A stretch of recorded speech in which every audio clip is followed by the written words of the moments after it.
Listo. Buenas noches, bienvenidos. Mi nombre es Adela Carrasco, formo parte del equipo de Escuela de Empresas en el área académica.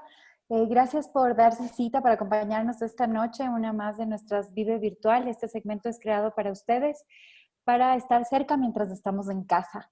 Hoy nos acompaña uno de nuestros profesores de la certificación de ACAS, de Auditoría de la Calidad de la Salud, Freddy Escobar. Freddy cuenta con más de 20 años de experiencia, mejor dicho, más. Ustedes deben conocerlo si están en el área. Freddy es doctor en medicina y también cirujano. Es máster en centros hospitalarios también. Hoy nos va a hablar sobre la calidad sanitaria en este tiempo en lo que estamos atravesando COVID-19. Freddy, gracias por el tiempo, por acompañarnos en esta hora. Quería nada más comentarles a nuestros participantes que los 10 minutos últimos de la charla, es decir, alrededor de las 19:50, más o menos, estaremos respondiendo sus preguntas. Sin embargo, el chat queda abierto para que ustedes puedan poner sus preguntas y gestionarlas tan pronto finalicemos la charla. O tal vez, si hay algo muy relevante, Freddy también la puede contestar en el momento oportuno. Les instamos a que nos sigan en nuestras redes sociales para que sepan, por favor, de esta y de todas las iniciativas que Escuela de Empresas de la Universidad San Francisco de Quito tiene para ustedes. Cindy Hugo, que es líder en el área de comunicación, nos estará compartiendo las redes y su correo electrónico para que ustedes puedan contactarnos si tienen alguna sugerencia o algún testimonio que quieran compartir con nosotros. Freddy, te doy la palabra. Muchas gracias. Bienvenido. Muchas gracias. Buenas noches con todos. Realmente es un gusto estar aquí en la Escuela de Negocios de la Universidad de San Francisco nuevamente y compartir con ustedes para robarles unos pocos minutos y hablar de un tema de calidad. Entonces, vamos a poner la presentación para poder ir desarrollando el tema. El tema de hoy es enfocarse en calidad durante la crisis. Definamos en primer lugar qué es una crisis.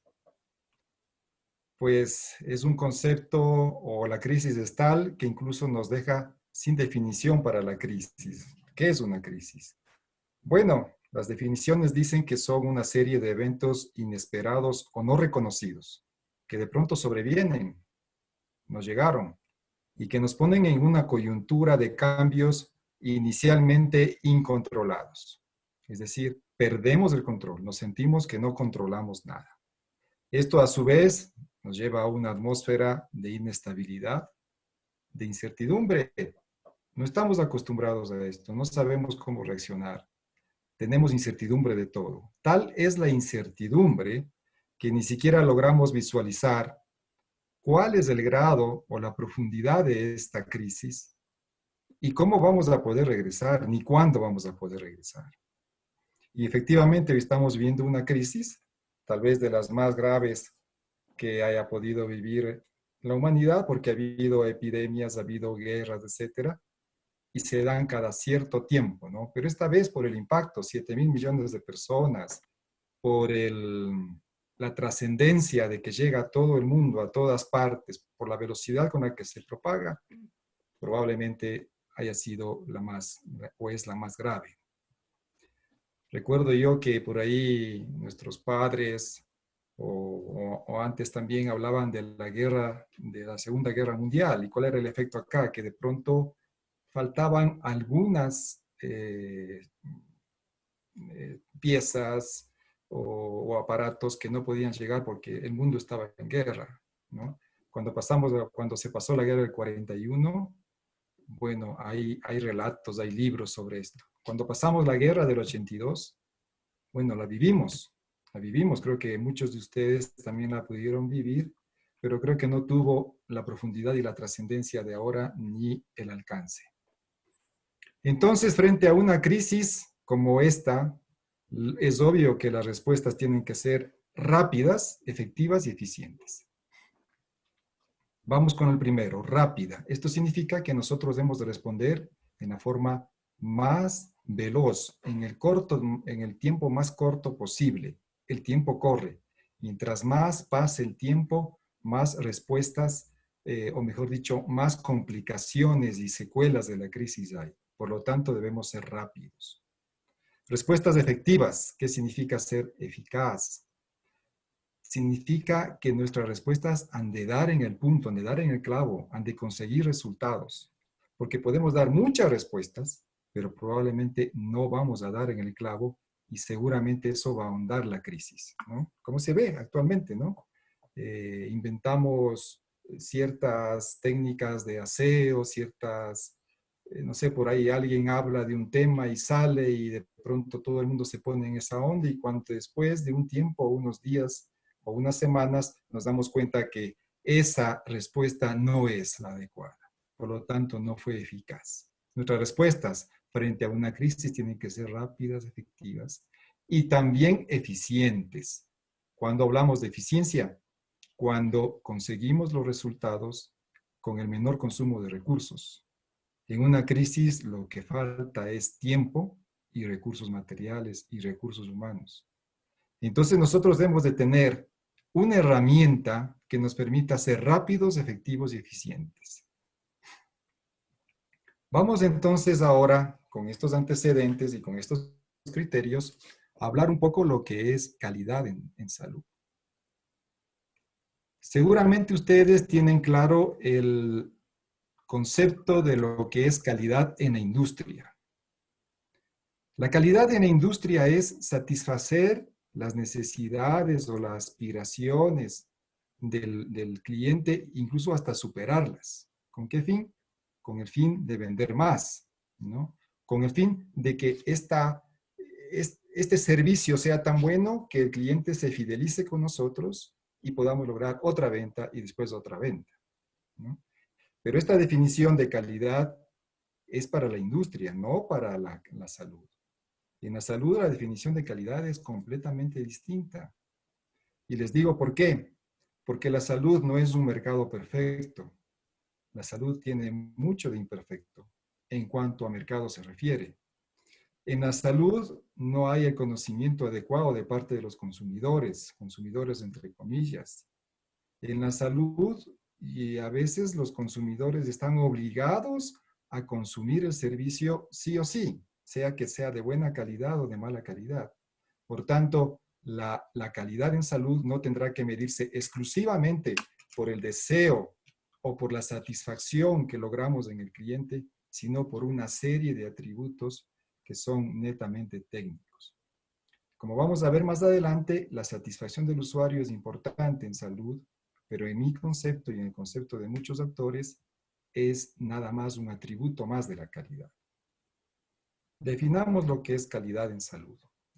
Calidad en salud viene a ser el mejor servicio al mejor costo y al menor riesgo. Grabémonos estas tres partes del concepto. El mejor servicio que le puedo dar en salud al mejor costo.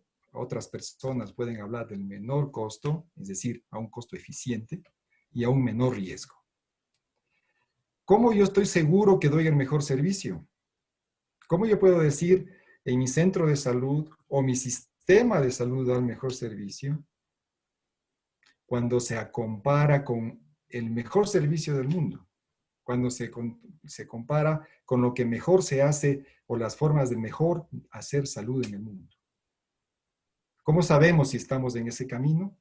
Pues actualmente la herramienta que mejor disponemos es la evidencia científica. Al mejor costo. Usualmente estamos en el mejor costo cuando obviamente cumplimos unos protocolos de medicina basada en evidencia, cuando hacemos lo que mejor ha logrado entender el mundo, lo que el mundo ha descubierto en ese momento y sabe a base de pruebas, a base de ensayos, a base de estudios de los estudios, a base de sacar la mejor evidencia posible. Sabe que eso es lo más idóneo para las personas, sea que estén en la China, sea que estén en Ecuador, sea que estén en Nigeria o en Estados Unidos. Y lo mismo también viene acaparado con el menor riesgo, porque son los expertos mundiales, los centros de mayor estudio, y no solo un grupo de expertos mundiales, sino muchísimos grupos a lo largo del mundo, como ustedes están viendo en esta crisis, que están estudiando problemas definidos, preguntas por resolver de este problema, de esta enfermedad. y los van estudiando y lo hacen con una metodología científica y sacan conclusiones. Nosotros hacemos un resumen de un estudio, de una pregunta, y el estudio A que determinó tal cosa, el estudio B en otro país que determinó otro, el estudio C, etcétera. Y el consenso, el estudio de los estudios nos va a dar la evidencia. Entonces, por ahí viene el tema de calidad en salud. Es un tema más que nada técnico. Y esta curva que a mí me gusta presentar siempre, me ayuda mucho a explicar lo que realmente es la calidad. Miren ustedes, tenemos aquí en el eje de las X los costos y en el eje de las Y los beneficios. Digamos que una persona se fracturó un brazo, ¿no? Inicialmente le vamos dando, como muestro aquí, muchos servicios, muchos. Le doy una consulta, una evaluación previa, una visita de traumatólogo, una radiografía, le doy una solución terapéutica, tal vez una cirugía, etcétera. Y voy ganando, aparte que voy ganando beneficios en la persona. Pero llega un momento, como ustedes ven, que la curva se aplana. Y este aplanamiento en este sentido, en este momento, hablando de calidad, no es bueno, porque yo puedo seguir gastando, puedo seguir teniendo costos, sin embargo, los beneficios no subir en nada. Es más, ustedes pueden ver que yo puedo seguir gastando y provocar en el paciente más bien perjuicio. Tal vez un antibiótico que el paciente no requería. Y de pronto este antibiótico le causa una reacción alérgica, una reacción de inflamación o le puede provocar incluso hasta una muerte. Yo he seguido gastando, he hecho cosas de más, cosas no recomendadas de un protocolo de medicina basada en evidencia y puedo haber conseguido un resultado fatal y haber gastado. Entonces, en esta curva, ¿dónde vamos a encontrar el punto de la calidad? El punto de la calidad va a estar exactamente, si me ayuda mi puntero que se desaparece y se aparece, bueno, en el punto más alto de la curva, ¿no? En el punto más alto, donde antes de que empiece el aplanamiento, donde he conseguido los mayores beneficios y los menores costos. Creo que quedó claro, ¿no? Entonces ahí va la definición que habíamos hablado. El mejor servicio, el mejor costo, aquí es la calidad, en este punto. Mayores beneficios y menor costo. Mejor servicio, mejor costo y menor riesgo para el paciente porque no le he provocado ningún daño. Por lo menos daños que no estuvieran o consecuencias que no estuvieran previstas. Don Avedian, que es el gurú de la calidad médica, decía él, porque este hombre era todo un letrado, era hasta un poeta, ¿no? Y lo dijo de una manera muy linda. Y dice, la calidad es el grado o mejor dicho, dice que el grado de calidad es la medida en que la atención prestada es capaz de alcanzar el equilibrio más favorable entre peligros y bondades. Porque toda la atención médica, ustedes saben, está relacionada con riesgos, con peligros, está relacionada con costos. La intención siempre es hacer el bien, pero a veces las cosas se pueden hacer de tal forma que más bien provoquemos lo contrario. Vamos a enfocarnos un poquito cómo es el proceso de la atención médica para entender un poco lo que vamos a decir adelante.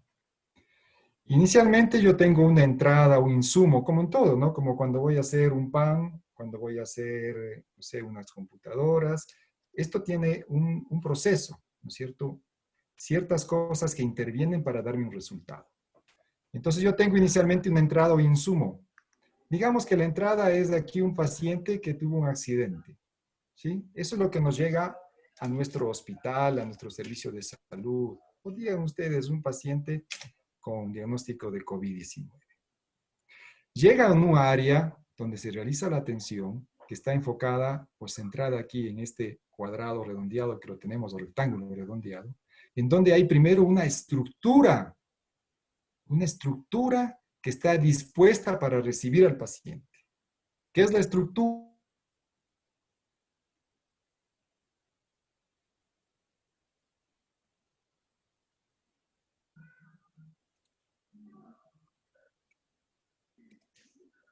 con la infraestructura que está dispuesta a atender al paciente, ¿no? Y no solamente en la emergencia, porque el paciente va a pasar de emergencia a hospitalización, tal vez a quirófano, tal vez a terapia intensiva. Es decir, toda esta infraestructura tiene que estar lista para atenderlo. Pero no solo eso hay en un hospital, también hay equipos y equipamiento. Y no solo hablamos de los equipos de alta tecnología, hablamos de hasta los bajalenguas, de la gasa, de todo lo que necesitamos para atender a los pacientes. Estamos hablando de estructura. En estructura también está el talento humano. Es decir, ¿qué profesionales hay? Están las auxiliares, están los camilleros, están las enfermeras, están los médicos, están los cirujanos, etcétera, ¿no? Está la parte administrativa. Todo el talento humano que tiene que ver con la estructura de la institución. Y normas, porque obviamente las instituciones funcionan a través de normas, de protocolos, de acciones regladas, de cosas que se deben hacer, o por lo menos recomendaciones, porque un protocolo no es una camisa de fuerza, como algún rato podemos conversar. Entonces, todo esto habla de la estructura. Ustedes ya se dan cuenta. Es una serie de insumos, de equipos, de paredes, de personas que están listas para atender y que son las que van a dar la atención a esta persona y los va a consumir en esa forma. Pero estas no se articulan ni se manejan solas. Estas se manejan gracias a los procesos, aquí señalados en azul, que tiene la institución de salud. Los procesos. Es decir, ¿qué es un proceso? Todos sabemos. Una serie de actividades relacionadas una con otra para dar un resultado, ¿no es cierto? Entonces, el proceso usualmente está grabado, un proceso de, digamos, de valor agregado, que es de que está reglado a través de un protocolo de atención médica. Nosotros venimos hablando de protocolos de atención médica pues, de hace muchísimos años, como lo hace obviamente la ciencia en estos temas, y ahora todo el mundo habla de protocolos, ¿no? Y incluso lo hablan mal porque más se entiende. Pero el protocolo es una recomendación, una especie de proforma de lo que hay que ir haciendo, paso a paso, una regla a seguir. Entonces están los procesos. Y así como está el proceso que agrega valor, también están los procesos de apoyo, ¿no? Que son las imágenes, las compras, la parte administrativa, etc. Todo esto interactúan, el proceso y las estructuras. Esto podemos también hablar de un sistema de salud, tiene sus procesos, tiene su estructura, para finalmente darme un resultado, que está aquí en amarillo. Este resultado aquí ha sido exitoso, porque tuvimos en ambulancia que llegó un paciente accidentado con una fractura de brazo y algunas otras cosas más, y lo que tenemos como resultado es un paciente en etapa de recuperación. O sea, con un tratamiento dado, y este paciente tendrá que seguir a otros procesos, posiblemente rehabilitación, pero es el estado, el resultado esperado a la fecha, o al momento final de la atención. Ojo, también podemos tener malos resultados, podemos tener un paciente que no se recuperó, o peor todavía, casos más complicados. Entendiendo esto, según Don Abedian, que es el gurú de la calidad de la atención médica, él nos dice, la calidad debe ser considerada en las siguientes áreas. Usted tiene que evaluar la estructura, los procesos y los resultados. Si usted no tiene calidad en la estructura, sus procesos, por más buenos que sean, no van a dar resultado. Si usted tiene buena calidad y buena estructura, también tiene que vigilar que sus resultados sean buenos. Entonces ahí vamos entendiendo, discriminando, discerniendo lo que es calidad. La calidad tenemos que verla tanto en la estructura, recuerden que era la infraestructura, el talento humano, los equipamientos, las normas, y en los procesos, esa serie de actividades concatenadas entre sí para dar un resultado, y finalmente evaluar los resultados. Para llegar a este punto es importante hablar lo que es un indicador y separarlo o entenderlo respecto a un estándar. El indicador no es sino esa medida de la realidad, ¿no? Entonces pasan muchas cosas en la atención médica. Por ejemplo, un fenómeno, personas que se agolpan a esperar una atención médica. Entonces, ese fenómeno, yo veo muchas personas esperando, veo caras largas, inquietud, protestas, etc. Yo le he de dar un nombre a ese indicador, le he de llamar un tiempo de espera, por ejemplo. tiempo de espera para la atención médica. El mismo día que van a la atención médica, ¿cuál es el tiempo de espera? Entonces yo ya tengo un indicador para un fenómeno, tengo una medida de la realidad. ¿Y qué es el estándar? El estándar no es sino un indicador que tiene una referencia mundial, que tiene una aceptación de los técnicos, que tiene hasta incluso un respaldo legal. El estándar es un indicador aceptado, el indicador idóneo. Digamos que en el tiempo de espera, el mismo momento que llegamos a la consulta, en una consulta obviamente no emergente, el tiempo de espera, según los estándares, entonces ahí hay que ver la literatura, ver lo que se ha estudiado en el mundo, pero usualmente dice 15 minutos. Porque se ha estudiado, ¿no? Y se dice, bueno, una persona ha esperado para la consulta, llega, se sienta, lee la revista, etcétera. Y para la persona más o menos es tolerable, incluso por el tiempo que dispone para la consulta, esperar hasta 15 minutos. Si estoy dentro de los 15 minutos y mis personas están llegando a la consulta médica y son atendidas efectivamente dentro de los 15 minutos, estoy dentro del estándar y por lo tanto estoy en esa parte cumpliendo calidad. Pero si yo tengo 20, 30 minutos de espera, 50 minutos, 2 horas, obviamente estoy fuera de la calidad. Entonces, esta diapositiva es con el ánimo de dejar un mensaje claro de lo que es un indicador y es un estándar, ¿no? Entonces, volvamos a lo que estábamos hablando. Estructura. En la estructura, que es la planta física, los recursos materiales, los recursos humanos, las normas, hay estándares. La acreditación es el punto más alto de la calidad de la atención médica. Y dice, por ejemplo, un estándar de estructura, el área de la cama de un hospital debe tener entre 6 y 9 metros cuadrados. Es decir, está la cama del hospital y un área disponible, libre para esta cama, debe ser entre 6 y 9 metros. ¿Por qué se convierte en un estándar? Porque este espacio me permite que las personas circulen libremente. Cuando llega una camilla, se haga un traspaso de la camilla a la cama de manera ordenada. Y todavía más, aunque parezca increíble, este estándar o el cumplimiento de este estándar puede significar la diferencia entre la vida y la muerte. ¿Por qué razón? Porque cuando ocurre un paro cardíaco en la cama, yo necesito 4 o 5 personas que se coloquen alrededor de la cama, los aparatos que entran, ¿no? Todos los equipos, las guías de suero, es decir, todo lo que corresponde, ¿no? El electrocardiógrafo, etcétera. Todo lo que necesite un paro cardíaco. Si yo no tengo ese espacio, si lo tengo muy estrecho, como pasaba, por suerte ya casi no se ven esas clínicas de garaje que había, sobre todo en las provincias, ¿no? Donde había que pasar de costado entre cama y cama para poder ver a los pacientes. Si yo no tengo eso, la diferencia de esa accesibilidad que me da un espacio libre puede significar la muerte del paciente. Por eso es un estándar. Ahora dice, no, pues yo tengo más calidad de la necesaria, yo tengo, mire, mi suite tiene 50 metros cuadrados. Pues no es necesario desde el punto de vista de calidad exactamente, ¿no? Técnico de calidad. Porque ese es un desperdicio de recursos. Eso puede significar tal vez un confort para ciertas personas, pero no es necesario desde el punto de vista técnico.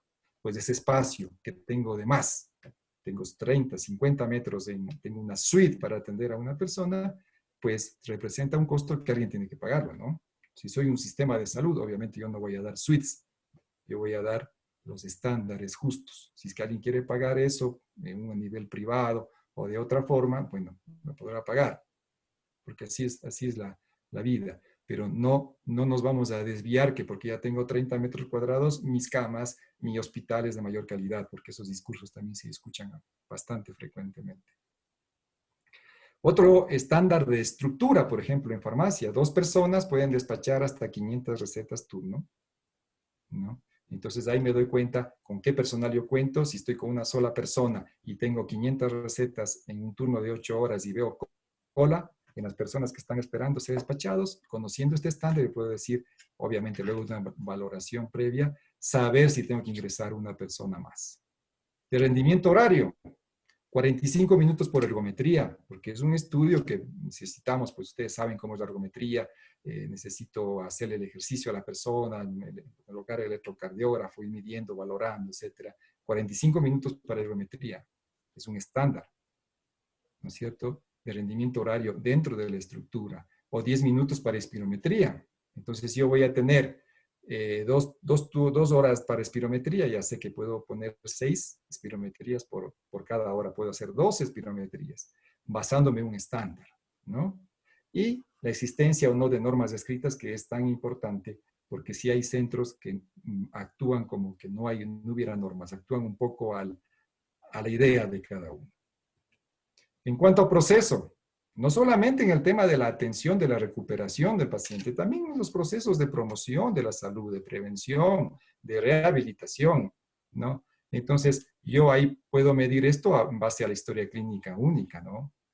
Es decir, por ejemplo, yo valoro el proceso de la atención a través de la historia clínica, por eso es tan importante, ¿no? Por ejemplo, un estándar es la tasa de utilización de anatomía patológica que va del 80 al 100%. Es decir, yo he sacado un nevo, he sacado cualquier formación de la piel o he sacado una vesícula, pues del 80 al 100% de estas piezas anatómicas tienen que ir a un estudio de anatomía patológica. Ese es un estándar de calidad. Otra, una tasa de autopsias mayor del 60%, por ejemplo, ¿no? Del cual en el país estamos muy, muy bajos. Entonces, también hay estándares de proceso. Y de resultados, ¿no? Por ejemplo, ¿cuál es la tasa de mortalidad hospitalaria de más de 48 horas en mi hospital?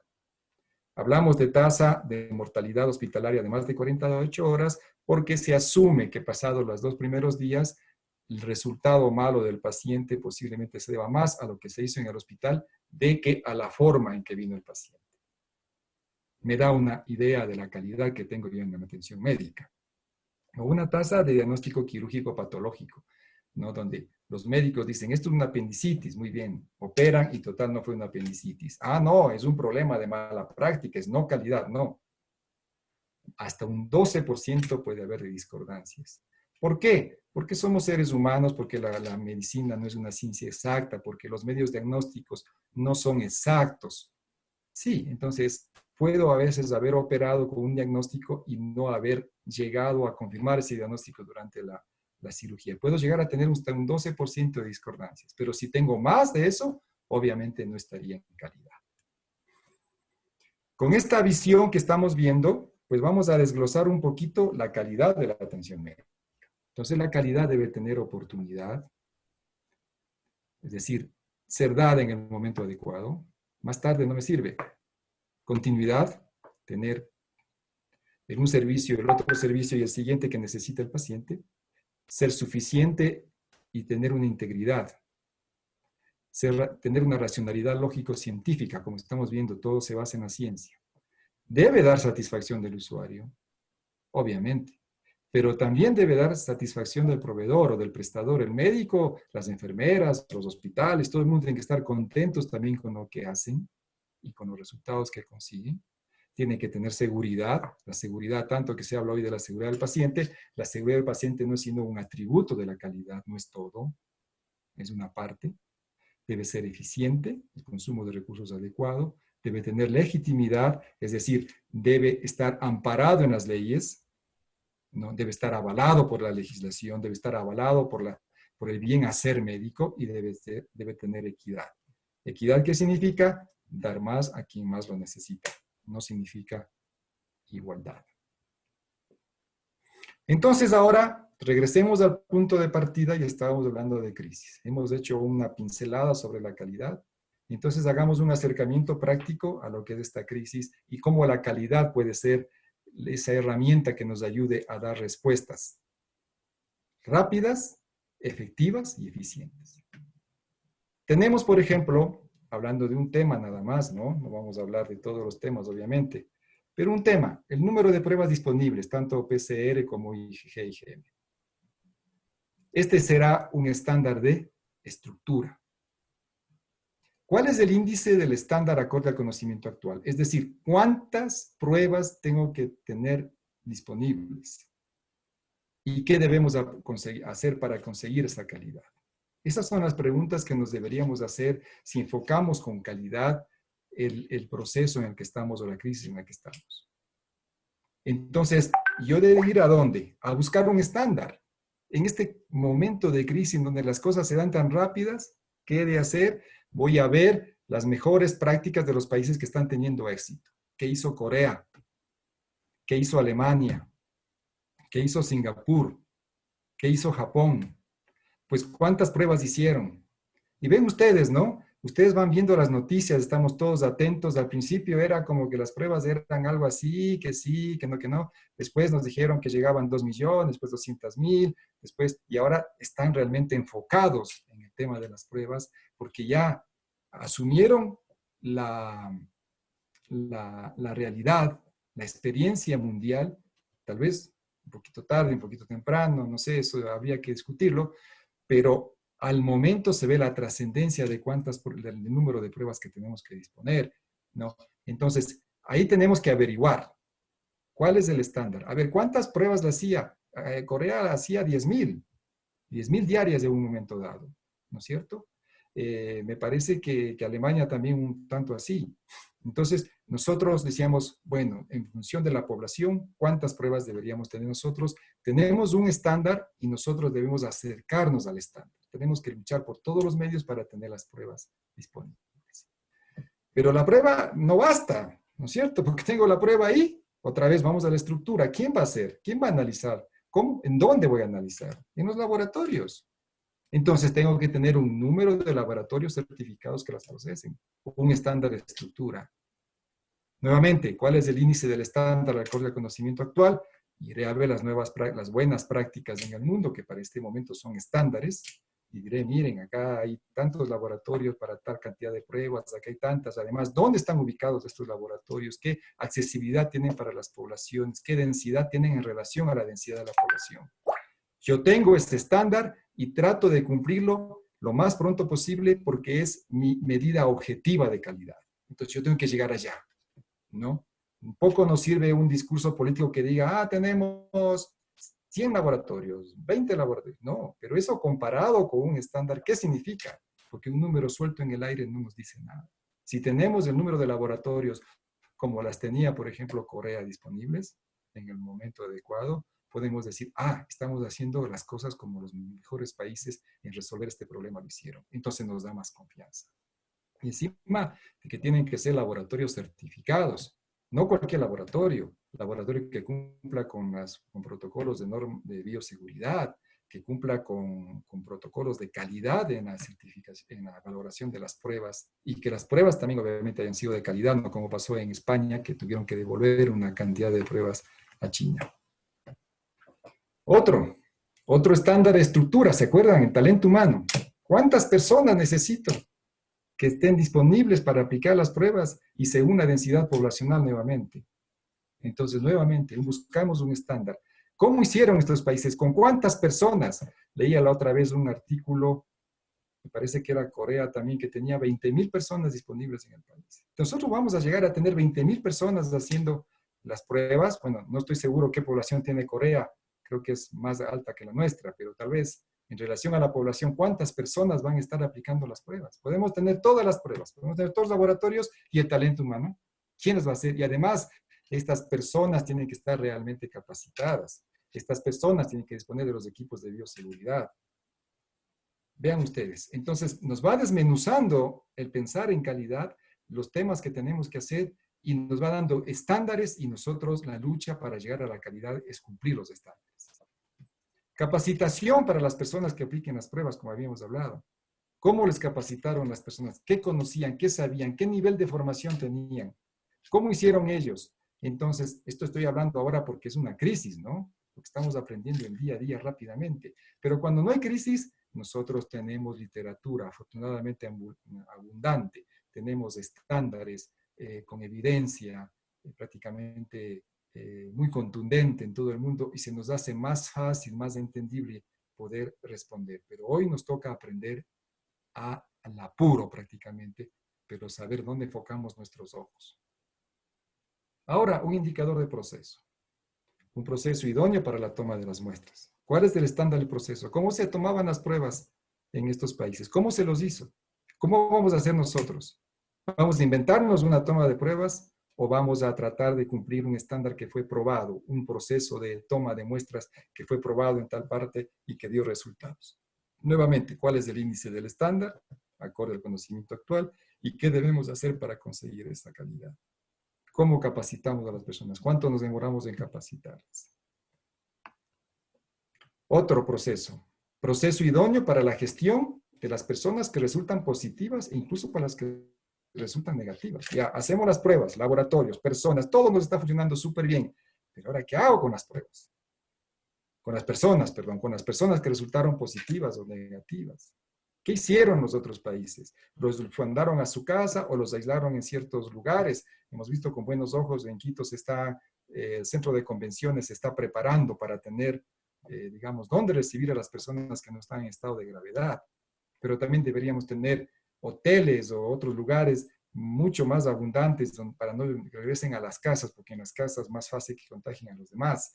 Es decir, ¿y cuál es el proceso de la atención de estas personas en el nivel que no están graves, en el nivel que están moderados, en el nivel que están graves? ¿Cómo es el proceso? Nuevamente, unos estándares que nos digan cómo se han hecho las cosas y nosotros tratar de acercarnos o lograr esos estándares para realmente estar haciendo o manejando esta crisis desde el punto de vista médico con calidad. Y un estándar de resultados es el número de contagiados al día. Si yo he estado haciendo, bueno, aquí hemos visto una parte nada más, pero digamos que si yo he hecho varios análisis para llegar a calidad, no solamente en el tema de las pruebas, laboratorios y personal que recoge las pruebas, sino en todas cosas más. Si nosotros hemos hecho una promoción adecuada, hemos capacitado a las personas, hemos logrado que las personas se movilicen menos, etcétera, tenemos que ver unos resultados. ¿Cómo está ese número de contagiados en el día, a por día en el Ecuador?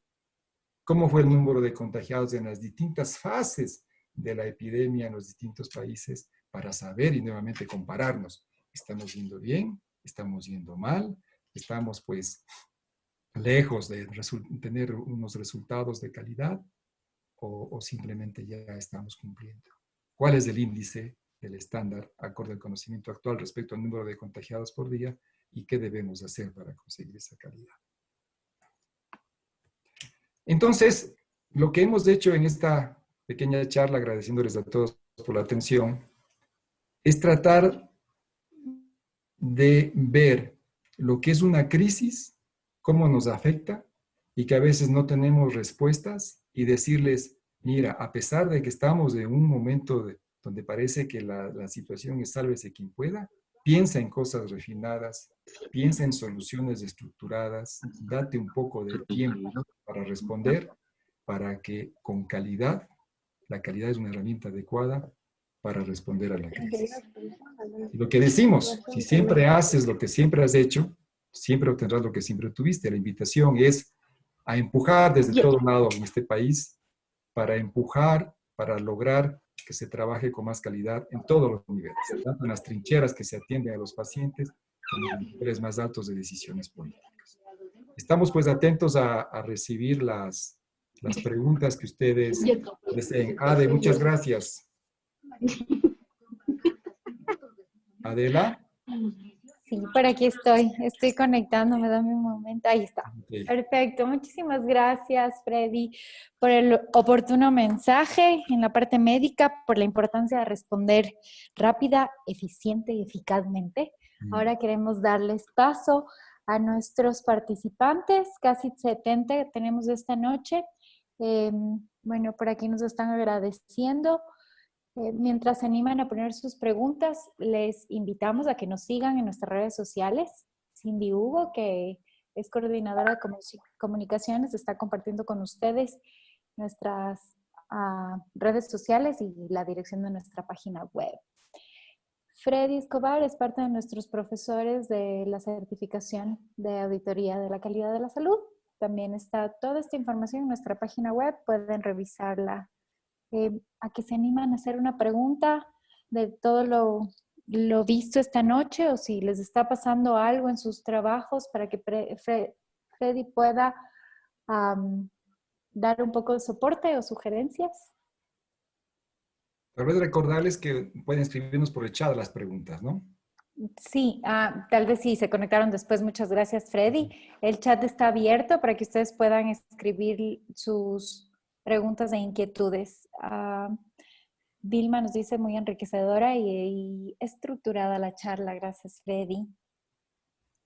Estamos por acá. Carlos dice, ¿Qué mejorar en el proceso actual que vemos en las instituciones públicas y que sea aplicable fácilmente? Bueno, eh, obviamente, hacer calidad, uno de los pilares para hacer calidad que nosotros siempre hablamos en las charlas que damos en la Universidad de San Francisco es el trabajo en equipo. Entonces, no puede haber una persona iluminada que diga, esto vamos a hacer. Más bien el trabajo de varias personas, de los aportes de todos los participantes, ¿no? Por eso tienen que formarse comités, comités de crisis, comités de infectólogos, de epidemiólogos, etcétera, ¿no? Para que ellos muestren el camino, pero nuevamente, lo que habíamos dicho en la charla, no tanto por su opinión personal, sino que bajo su criterio técnico y profesional, analizando lo que han hecho los mejores países y los mejores sistemas de salud del mundo, cómo han dado la respuesta, tratar de valorar si eso realmente es aplicable aquí en el país y tratar de llegar a ese nivel. Es decir, tomar las mejores prácticas, las mejores muestras, las mejores representaciones y tratar de ver si nosotros eso es aplicable en el país y llegar a eso, ¿no? Más allá de la opinión que pueda dar una sola persona. Entonces ahí humildemente digo, nos toca aprender y aprender rapidísimo del mundo para tener algunas recomendaciones que podamos ejecutar aquí en nuestro país. Gracias, Freddy, por el aporte. Esteban Villasís nos dice muchas gracias y tiene algunas preguntas. Según su criterio y con los números oficiales que se han reportado, ¿en qué estado estamos? ¿En qué etapa? ¿Y cómo ve el próximo mes? El país, obviamente. Realmente yo tengo que dar mi opinión personal porque así me la piden. Yo creo que nuestra respuesta fue un poquito tardía, ¿no? Hoy estamos con un país un poco diverso en cuanto al avance de las infecciones. Me preocupa Quito, nos preocupa Quito porque obviamente el nivel poblacional que existe aquí y la conducta que hemos estado observando y además el cansancio de la población o simplemente la asfixia que provoca ya el confinamiento para muchas personas que tienen que salir a trabajar para poder llevar el alimento a su casa nos está golpeando. Entonces, tenemos que nosotros en ciertas ciudades estar mucho más preparados, mucho más fuertes para tratar de frenar esto en la medida de lo posible. Y no solamente ahora, porque sabemos que después de esto posiblemente tengamos un nuevo golpe. Se dice que la fiebre española, más llamada española de 1918, en la segunda vuelta, digamos, fue donde más muertes ocasionó. Entonces nosotros tenemos que estar, o sea, el tiempo que vamos ganando, nos tenemos que ganar en tener una estructura, unos procesos muy buenos para responder de la mejor manera, ¿no? Entonces no tengo asimismo una respuesta unilateral y sería tal vez un poquito, digamos, extralimitarme en mis alcances, dar un pronóstico muy certero de lo que va a pasar. Lo único que puedo decir es que mientras más nos preparemos, mejor podremos estar. Gracias, Freddy. Marco Barahona dice, excelente charla. Walter, gracias por la charla, muy buenos aportes. Dalia Barragán nos dice, gracias, excelente charla. Bajo su criterio, ¿qué recomendaciones nos daría para mejorar en nuestro sistema de salud? Frente a la crisis, es que lo que nosotros hemos hablado, nosotros teníamos que, tal vez, no sé, sea un poco duro al decir esto, pero la epidemia nos estaba golpeando las puertas hace rato. Y no solo esta, nos golpeó el cólera en el 1990 más o menos. Y nos ha golpeado el Zika y otras enfermedades. Entonces, nosotros tal vez deberíamos estar mejor preparados con una estructura definida y unos procesos también definidos y más claros. Entonces, ahora nos toca desmenuzar todo lo que necesitamos para esta crisis y todo se hace a base de recursos. Si es que hay los recursos como el ministro de Salud nos está comentando últimamente, si las cosas se están haciendo por ese lado, nosotros lo estamos viendo bastante bien y estamos sobre todo entendiendo la situación en que la nueva administración del ministerio asumió las circunstancias. No fueron las mejores. Y nos ha dado últimamente un informe de que se están caminando aparentemente por un buen lado. la respuesta de Quito, insisto nuevamente, me ha parecido también un poco más coherente. Entonces, nuevamente, reforzar la estructura, la infraestructura que tenemos, el recurso humano, el equipamiento, las normas y los procesos de atención. Enfocarnos en eso, en lo importante, ¿sí? Dejar tal vez un poco de lado el ruido, ¿no? Centrarnos más en la parte técnica y dejar un poco la parte política, creo que va a ser importante para nuestro país. Gracias. Will nos dice, ¿cree usted que existe calidad en la prestación de servicios de salud en la parte pública? Bueno, si comparamos con estándares, obviamente nos quedamos cortos en muchos de ellos, ¿no? No solamente en la parte de la atención médica exactamente, sino en los indicadores generales de salud, como por ejemplo las tasas de mortalidad infantil, mortalidad materna, etcétera, a pesar del gran gasto que se hizo en salud. Esa es una opinión nuestra, pero también está sentada asimismo en números, no en estándares. Entonces yo creo que se ha avanzado, pero también se ha retrocedido en muchas cosas. Yo creo que el Ministerio de Salud escribe cosas muy buenas, dicta normas tal vez también buenas, pero falta aplicar en la práctica. Nosotros que estamos, digamos, recorriendo el camino de la calidad en el país, vemos falencias muy importantes en estructura, en procesos y en resultados. Tenemos que mejorar muchísimo, y no solo en la parte pública, también en la parte privada, ¿no? Entonces, y la calidad no solo es un tema de que el ministerio salga a imponer, etcétera, sino a capacitar, a pensar en calidad. Ustedes vean que la Constitución ecuatoriana habla de calidad, la Ley Orgánica de Salud habla de calidad, todo el mundo habla de calidad. Definición de calidad, pocos la sabemos, ¿no es cierto? Y aplicación real de la calidad, muchos menos. Se está haciendo algo en lo que es seguridad del paciente, y eso más que, digamos, iniciativa del ministerio, fue la iniciativa de una institución privada y después le empezaron a copiar. Está bien, avanzamos en eso y he notado y he visto avances muy importantes en lo que es seguridad del paciente, pero todavía nos falta muchísimo por hacer. Gracias. Diego nos dice, ¿cuál es el escenario en el mediano y largo plazo?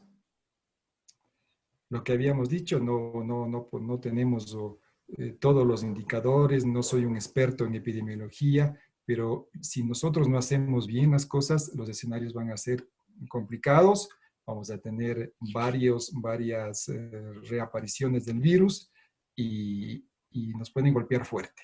Entonces, por eso urge trabajar con calidad rápidamente y aprender las mejores prácticas en este momento de lo que se ha hecho en el mundo y tratar de copiarlas. ¿Por qué no van a funcionar en el país? Tratar de copiarlas rápidamente. Gracias. Elizabeth Giraldo dice, felicitaciones, doctor Escobar. Hace relación a algo que ya mencionaste. He visto que precisamente en nuestro país no se tomaron en cuenta estándares de calidad para el manejo de la pandemia, como número de hospitales, camas hospitalarias de insumos. Esteban dice que muchas gracias por la respuesta. Alicia, muchas gracias por la charla. Muy bien, el enfoque de calidad. Andrea, doctor Escobar, muchas gracias. Dalia dice, seguridad es un atributo de la calidad. ¿Cómo enfrentar riesgo para el personal de salud si hay limitaciones de insumos de protección? Lastimosamente nosotros dependemos de recursos. En todo el mundo depende de recursos. La seguridad es un eje transversal que no es solo para el paciente, también es para el proveedor de la salud, para los trabajadores, ¿no? El Ecuador tiene asimismo un desfase importantísimo que es seguridad y salud ocupacional. Aquí tenían que haber estado ya comandando los equipos de seguridad y salud ocupacional de los hospitales, el cuidado de los profesionales que están al tanto. Sin embargo, ese esfuerzo que se ha hecho del país de formar médicos y técnicos de seguridad y salud ocupacional ha quedado un poco desdibujado porque parece que el mismo Estado desconoce lo que está haciendo y ha llevado el tema de la seguridad por un lado y por otro lado cuando ya tenía que haber estado de manera estructurada con las unidades de seguridad y salud ocupacional en cada uno de los hospitales. Y todo funciona con recursos. Así es, lastimosamente. Si no hay los suficientes equipamientos de protección, obviamente no vamos a tener calidad y vamos a tener resultados muy desastrosos. Por eso es importante que en estructura, recuerden ustedes, el equipamiento tiene que estar cumpliendo estándares. Es decir, tantas mascarillas necesitamos, tantos equipos de protección, tantos guantes, tantas, digamos, pantallas, etcétera, y de esta calidad para atender a los pacientes. Es tan importante aquello. Gracias, Freddy, por recalcar la importancia y por dejarnos un poquito más claro el panorama. Nos dice por aquí Cristian, la toma de decisiones y acciones basadas en una o un número limitado de personas que no tuvieron los conocimientos necesarios de cómo actuar influyó en la situación que se encuentra el país. Lo que nosotros habíamos mencionado, ¿no? Lastimosamente, estamos acostumbrados a ver con una pantalla de lo político, de lo que tiene impacto en las redes, etcétera, y no con una exigencia desde la población hacer las cosas seriamente y técnicamente. Estos temas tienen que ser manejados de la manera más técnica posible, igual que el tema en general de la salud. No pueden ser temas netamente políticos, ¿no? Y lo que les decía, se están poniendo túneles de desinfección en todo el país, ¿no? Ustedes lean la literatura, estos túneles de desinfección más bien son peligrosos, pueden ocasionar ataques de asma en las personas que están expuestos, no son efectivos, dan una falsa sensación de seguridad a las personas. ¿Cuánto tiempo pasan esas personas por el túnel? ¿Es realmente lo adecuado? ¿Qué estudios se han hecho para saber si combate o no un virus? ¿Y qué importa si el virus me lo sacaron de la ropa si yo tengo el virus todavía en mi boca, en mi nariz? O sea, y sin embargo estamos gastando recursos en ello, ¿no? Igualmente el lavado de las calles. ¿Qué interés tiene lavar las calles? Puede ser que me equivoque, pero los virus, si es que llegaron a la calle, están expuestos al sol, al viento, esos virus prácticamente están desapareciendo de las calles antes de que las vayamos aplicando y nos dan nuevamente una falta de seguridad. Más bien enfoquémonos en las mascarillas adecuadas, en el lavado de manos, en el distanciamiento de 2 metros de distancia entre persona y persona, en evitar los lugares de conglomeración, etcétera, ¿no? Entonces, ahí ustedes denotan que tiene que haber una posición fuerte técnica de parte de la autoridad sanitaria, ¿no es cierto? Y decir, a ver, estas cosas no se permiten en el país, no es por ahí, es por acá. Y marcar rápidamente el rumbo, ¿no? Por eso es importante que los temas de salud sean manejados, sobre todo técnicamente, antes que políticamente. Gracias. Mario dice, al tratarse esta enfermedad en la que hay demasiados pacientes, ¿cómo entender calidad en este momento cuando es similar a un desastre con múltiples víctimas en donde no hay recursos suficientes que ayude? Es por esto el caos, el desbordamiento, incluso en países desarrollados. ¿Qué opina, profe? Por aquí No, tienes un alumno. por supuesto, tiene toda la razón, ¿no? Por eso es lo que yo decía, ¿qué hacemos frente a la crisis? Entonces, frente a la crisis, nos quedamos sin respuestas. No podemos. La invitación de la charla es a que pensemos más bien un poco más ordenadamente, en el poco tiempo que disponemos. Lo único que podemos tratar de hacer es hacer las cosas lo mejor posible.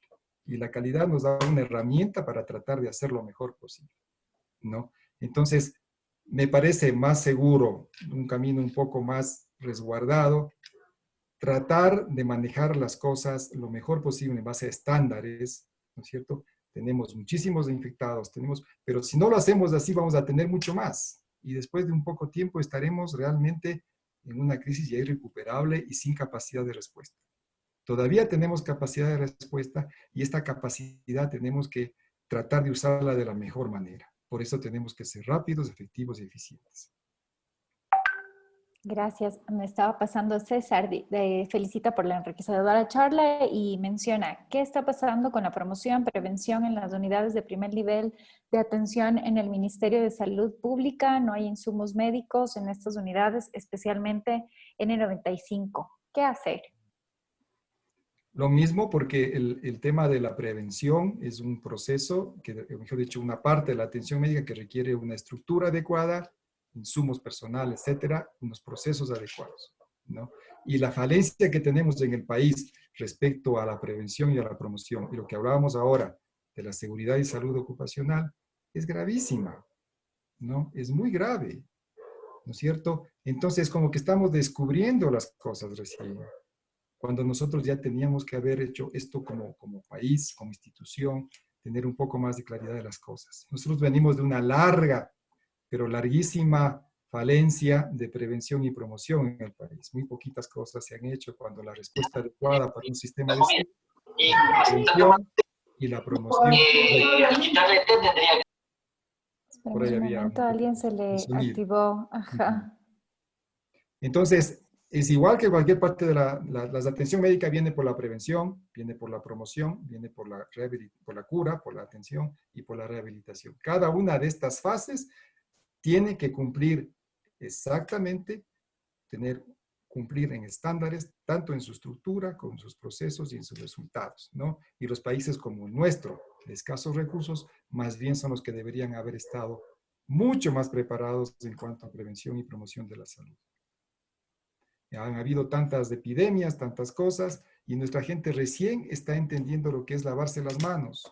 Las manos no solo nos evitan el COVID, nos evitan enfermedades diarreicas que tenemos a montones todavía en el país, nos evitan infecciones respiratorias, ¿no? Entonces, por eso es el atraso nuestro.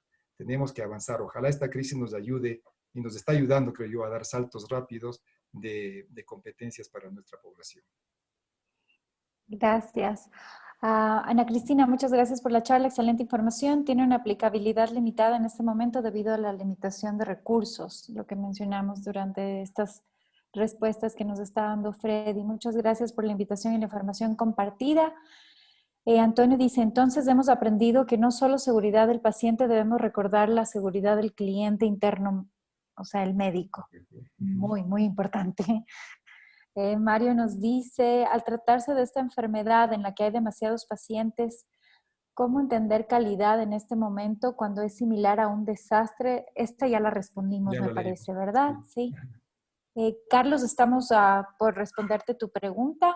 Brenda dice, dentro de la calidad se incluye la educación a la población. ¿Se podría considerar que con una población más educada se podría mejorar la situación actual? Considerando que la población está dejando el confinamiento, ¿se debería dirigir esfuerzos a la educación de la población?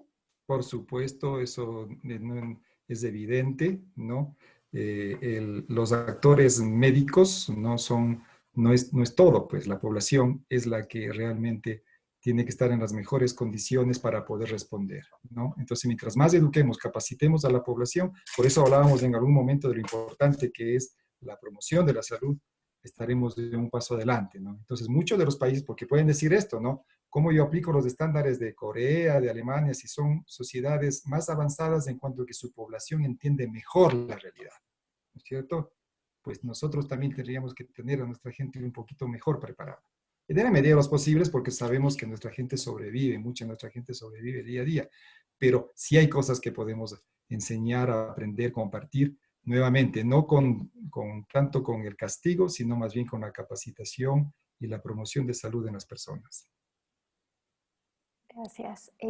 Adriana pregunta, doctor Freddy, mi inquietud es si el hipoclorito es efectivo ante el virus y si tiene consecuencias en la piel. Bueno, el hipoclorito, la lejía, lo que se ha dicho y se sabe, digamos, asimismo como un tema de conocimiento de evidencia, es efectivo sobre superficies, ¿no? Sobre superficies y además las superficies que guardarían el virus que son superficies lisas, ¿no?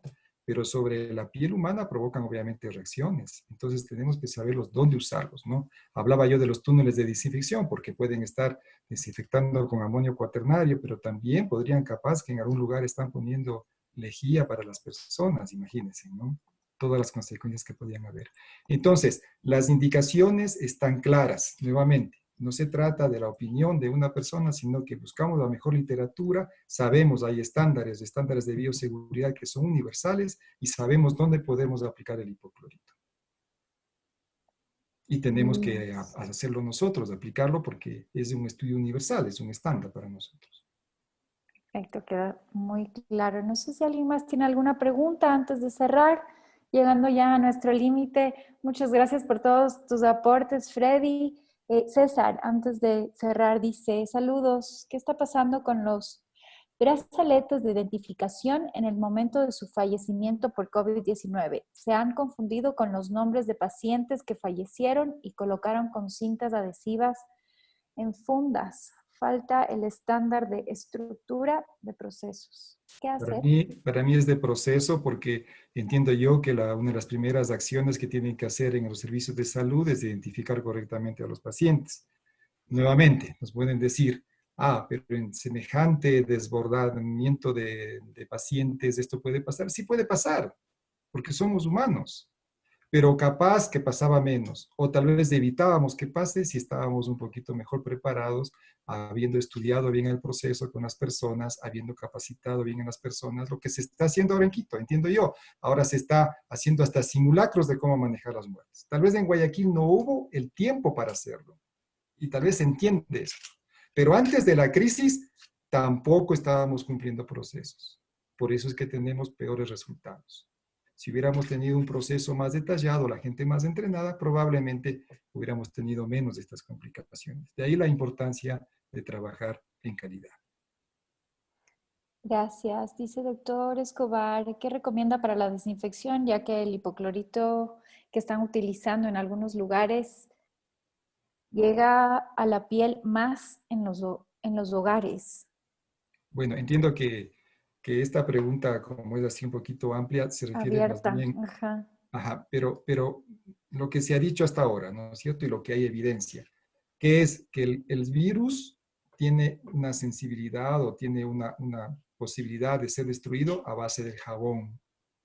A nosotros en medicina lo primero que nos enseñan es limpieza y después desinfección, ¿sí?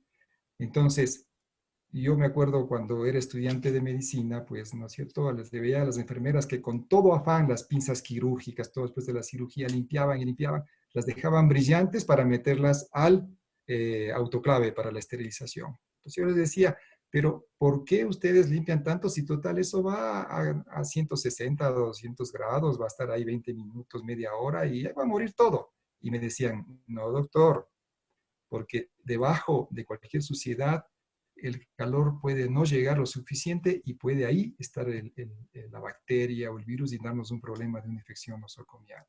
Entonces lo mismo pasa con nosotros.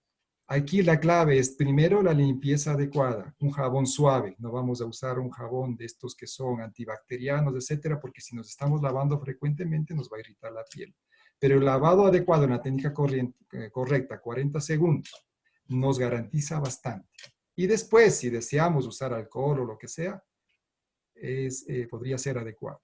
Pero no olvidemos que primero es la limpieza y después la desinfección. Y la limpieza con jabón es la que nos corresponde. Entonces, eso para cuidarnos, porque el virus entra por nuestras manos o por la respiración. Entonces, para la respiración, ¿qué hacemos? Las mascarillas adecuadas. Aquí les quiero dar un mensaje también que es importante. Cuando usamos las mascarillas N95, que son las que son de forma redondeada y nos cubren y tienen válvula de escape de aire, ¿no es cierto? Está muy bien usarlos, pero si nos encontramos con una persona que es portadora de COVID y tiene una mascarilla N95 reglada en buena calidad, pero tiene una válvula para sacar su aire, significa que ella cuando respira, respira a través del aire, se protege, pero cuando saque el aire está saliendo libre a través de la válvula y puede ser contagioso. Entonces hay que también educarnos en el tipo de mascarillas y las formas en que tenemos que hacer y sobre todo guardar la distancia de al menos 2 metros con esa persona y con las otras personas que usan mascarillas de cualquier tipo o van sin mascarilla por la calle. Entonces, todas estas recomendaciones que se han dado mucho en las redes y para no ahondar más en el tema, tienen que ser tomadas de fuentes fidedignas, de fuentes reales, ¿no es cierto? Porque mucho se dice, y lo que se dice así, sin sustento, no es calidad. Vamos a las fuentes realmente valederas. Gracias, Freddy. Tenemos una pregunta de Sandra. La calidad debe pasar de ser un programa a ser parte de la cultura y el comportamiento de los ecuatorianos. ¿Qué hacer para influir en las comunicaciones empresariales, sociales y demás? Es una excelente pregunta porque lo que nosotros hemos dicho, ¿no? A veces uno revisa la pirámide de Kelsen que se llama la estructura de las leyes ecuatorianas, ¿no? De las leyes en general, y tenemos que la Constitución dice garantizamos la calidad, tiene que hacerse con calidad, etcétera, etcétera. Pero lastimosamente las autoridades cuando llegan a los altos puestos se olvidan de cumplir, su obligación es cumplir y hacer cumplir la ley, ¿no? Y nos olvidamos de la letra grande y nos vamos a los puntos pequeñitos de otras cosas tal vez intrascendentes. Para realizar un cambio en una sociedad, el cambio tiene que empezar por la cabeza. Cuando la cabeza, es decir, las autoridades del más alto nivel, están claros que calidad no debe ser una cosa adicional a la que venimos haciendo, sino realmente la que tenemos que hacer todos los días y todo hacerlo con calidad, es decir, un eje transversal a todo lo que hacemos, las cosas van a cambiar. Entonces, si una autoridad de alto nivel sabe y entiende esto, obviamente entendería que la calidad es tan importante y se genera a través de una cultura. ¿Qué es la cultura? El cambio de los hábitos, de la manera de percibir la realidad de parte de las personas. Entonces tenemos que hacer unas campañas importantísimas. ¿Por qué no hablar de calidad también y de cultura y de sanidad y de prevención en las escuelas, en los colegios, en todos los niveles? Pero a base de una instrucción muy importante de la autoridad. Que los canales públicos nos pasan a veces estos programas medios mediocres, ¿no? No, más bien hablemos de cosas importantes para la población. Entonces ahí nosotros vamos cambiando y los cambios comportamentales no se convierten de un día al otro ni de un año al otro, sino nos toca trabajar años de años para que la siguiente generación ya esté en otras condiciones. Y eso también nos toca a nosotros en las comunidades empresariales y sociales, ¿no? Porque allí también las autoridades y también quienes no son autoridades y estamos en otro nivel, empujar desde abajo para ir creando una atmósfera y una cultura distinta. Y nos toca luchar, como siempre decimos nosotros en nuestras charlas en la universidad y en la escuela de negocios, toda trinchera es válida para la calidad. Desde cualquier trinchera podemos luchar por la calidad y nos toca empujar, influir para que este asunto vaya cambiando en nuestro país. Es trascendente. Gracias, Freddy. Tenemos un comentario de Mario que menciona la calidad en el empleo de las pruebas para detectar el virus. Él considera que no son adecuadas y por lo demás son agradecimientos. Les invitamos a todos a seguirnos en nuestras redes sociales. Gracias, Freddy, por acompañarnos esta noche. Muy valiosa tu charla. Por favor, no desfallezcan de quedarse en casa y vamos a cubrirnos muy bien. Gracias a todos. Quedamos pendientes de ustedes en el chat y en nuestras redes sociales. Una muy buena noche. Muchas gracias. Gracias a todos su gentil atención y su paciencia. Muy gentiles. Gracias, Fred. Un abrazo. Gracias. Un abrazo.